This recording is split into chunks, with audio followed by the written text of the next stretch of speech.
इस video lecture में हम टरबाइन का कंपाउंडिंग के बारे में देखेंगे। क्वेश्चन दिया हुआ है, what is compounding and name different types of compounding and explain them.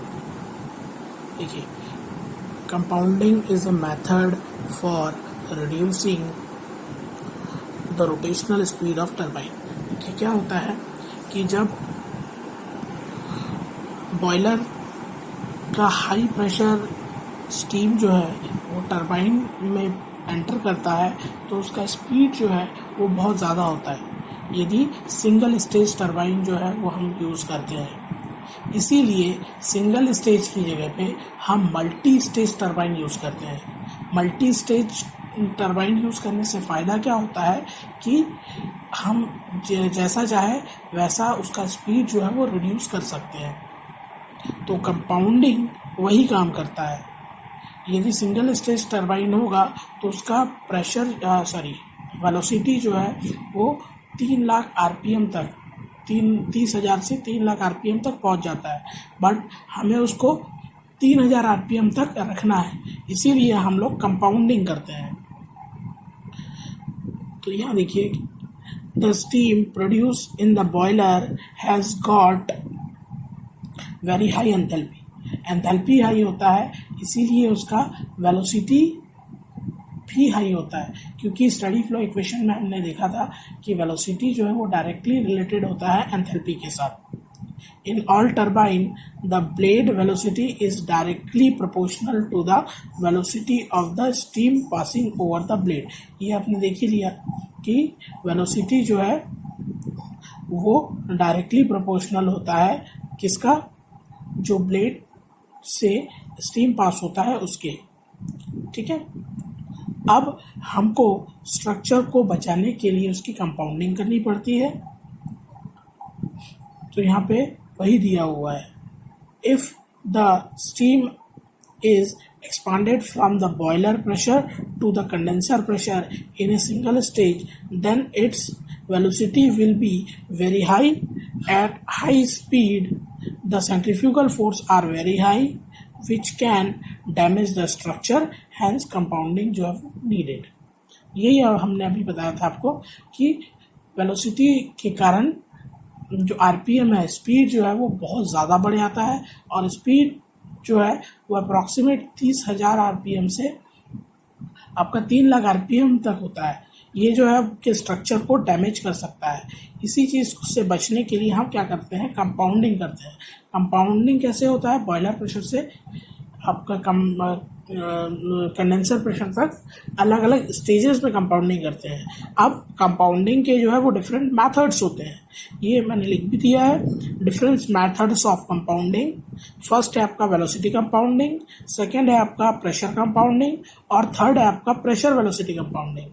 तो ये कंपाउंडिंग करने से आपका स्पीड जो है वो स्टेप बाय स्टेप जो है वो बॉयलर प्रेशर से कंडेंसर प्रेशर तक रिड्यूस होता है। ठीक है, तो यहाँ देखिए, ये सबसे पहले है आपका वेलोसिटी कंपाउंडिंग।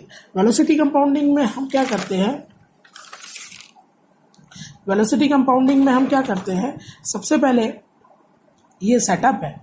वेलोसिटी कंपाउंडिंग में पहला नोजल होता है, उसके बाद मूविंग ब्लेड होता है। मूविंग ब्लेड मतलब जो ब्लेड घूमता है टरबाइन में। उसके बाद फिक्स ब्लेड होता है। ये फिक्स ब्लेड जो है वो फिक्स होता है, ये रोटेट नहीं होता है, ये थोड़ा बहुत नोजल की तरह काम करता है। उसके बाद मूविंग ब्लेड होता है, फिर फिक्स ब्लेड, फिर मूविंग ब्लेड। ये 2 सेट ऑफ ब्लेड जो है वो दिया हुआ है। ठीक है, तो सबसे पहले प्रेशर कंपाउंडिंग में क्या होता है, प्रेशर जो है वेलोसिटी कंपाउंडिंग में क्या होगा, प्रेशर एक बार में रिड्यूस होगा और प्रेशर एक बार में रिड्यूस होगा और वेलोसिटी जो है वो स्टेप बाय स्टेप रिड्यूस होगा। तो सबसे पहले स्टीम जो है वो नोजल के अंदर एंटर करता है बॉयलर प्रेशर में, इनलेट प्रेशर, और नोजल में पूरा का पूरा प्रेशर जो है वो रिड्यूस हो जाता है, और वो प्रेशर एनर्जी जो है वो कन्वर्ट हो जाता है काइनेटिक एनर्जी में। Kinetic energy initially speed of steam जो है वो बहुत कम है, देखिए आप, ये इनिशियल वेलोसिटी है उसका, वो इंक्रीज होता है नोजल में, और जैसे जैसे वो आगे पास होता है मूविंग ब्लेड में जाएगा तो उसका वेलोसिटी जो है वो रिड्यूस हो जाएगा, और प्रेशर तो एक बार में ही कंडेंसर प्रेशर के इक्वल आ गया है, तो वेलोसिटी जो है वो रिड्यूस होगा। देन फिक्स ब्लेड में उसका वेलोसिटी जो है वो फिक्स होता है, कुछ चेंजेस जो है वो नहीं होता है, तो इसीलिए straight line. Then moving blade में फिर उसकी वेलोसिटी कम होगी, फिर फिक्स ब्लेड में फिर वो कांस्टेंट रहेगा, फिर मूविंग ब्लेड में उसकी वेलोसिटी रिड्यूस होगी, और इतने हाई वेलोसिटी से हम एग्जिट वेलोसिटी बहुत लो कर लेंगे, जिसके कारण तो आपका रोटेशन जो है वो रिड्यूस हो जाएगा। तो आपका वेलोसिटी कंपाउंडिंग में सबसे पहले हमने क्या किया, नोजल में उसके प्रेशर को रिड्यूस किया, प्रेशर एनर्जी जो है वो काइनेटिक एनर्जी में कन्वर्ट हुआ, और काइनेटिक एनर्जी के थ्रू हमने वेलोसिटी जो है वो इनिशियली हाई कर दिया, बढ़ा दिया, और फिर धीरे धीरे हर स्टेज में मूविंग ब्लेड से पास करके हम क्या करेंगे, उसका वेलोसिटी जो है वो डिक्रीज कर दे जाएंगे, और फिक्स ब्लेड में वो वेलोसिटी जो है वो फिक्स रहेगा, उसमें कोई भी चेंजेस जो है वो नहीं आएगा। यही है आपका वेलोसिटी कंपाउंडिंग। तो वेलोसिटी कंपाउंडिंग में प्रेशर एक बार में रिड्यूस हो जाता है, पर वेलोसिटी जो है वो धीरे धीरे रिड्यूस होता है। मूविंग ब्लेड में वेलोसिटी रिड्यूस होगा, पर फिक्स ब्लेड में वेलोसिटी कांस्टेंट रहेगा। ठीक है। देन अगला है आपका प्रेशर कंपाउंडिंग। प्रेशर कंपाउंडिंग में ध्यान रखिएगा कि प्रेशर कंपाउंडिंग में हम प्रेशर की कंपाउंडिंग करते हैं। जैसे वेलोसिटी कंपाउंडिंग में हमने इनिशियली नोजल में ही सारा प्रेशर जो है वो रिड्यूस कर पा दिया था, और यहाँ पे ऐसा नहीं होता है। यहाँ पे फिक्स ब्लेड जो है वही नोजल की तरह काम करता है, और हर स्टेज में जो सेट ऑफ दिया हुआ है, एक फिक्स ब्लेड, फिर मूविंग ब्लेड, फिर फिक्स ब्लेड, फिर मूविंग ब्लेड, फिर फिक्स ब्लेड, फिर मूविंग ब्लेड। तो क्या होगा कि ये पीआई मतलब ये बॉयलर प्रेशर में जब एंटर करेगा स्टीम फिक्स ब्लेड के अंदर, तो उसका प्रेशर रिड्यूस होगा, और यही रिड्यूस प्रेशर जो है वो क्या करेगा, काइनेटिक एनर्जी में कन्वर्ट होगा, जिसके कारण वेलोसिटी जो है वो बढ़ जाएगी। फिर अगला मूविंग ब्लेड में आएगा, तो मूविंग ब्लेड में जैसे ही वो आएगा तो उसका प्रेशर जो है और रिड्यूस होगा, और मूविंग ब्लेड में वेलोसिटी ब्लेड को मूव करवाने के लिए इसी वेलोसिटी का यूज़ करेंगे जो हमने यहाँ पे बढ़ाया था।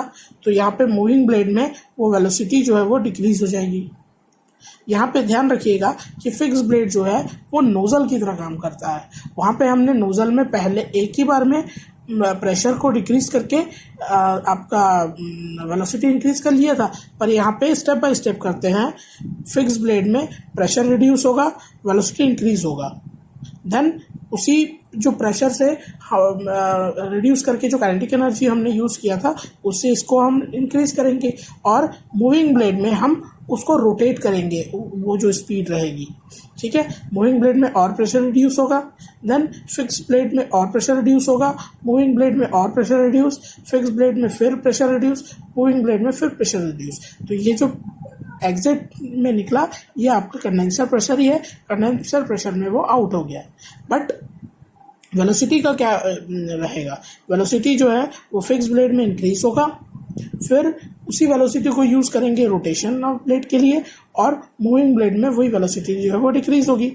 फिर फिक्स ब्लेड में वो वेलोसिटी जो है वो हम इंक्रीज करेंगे, फिर मूविंग ब्लेड में डिक्रीज करेंगे, फिर फिक्स ब्लेड में इंक्रीज करेंगे, और मूविंग ब्लेड में डिक्रीज होगा, और एग्जिट वेलोसिटी में वो बाहर निकल जाएगा। ये जो अपन लोगों ने वेरिएशन देखा, ये प्रेशर वेलोसिटी वेरिएशंस है। किसके लिए? टरबाइंस के लिए।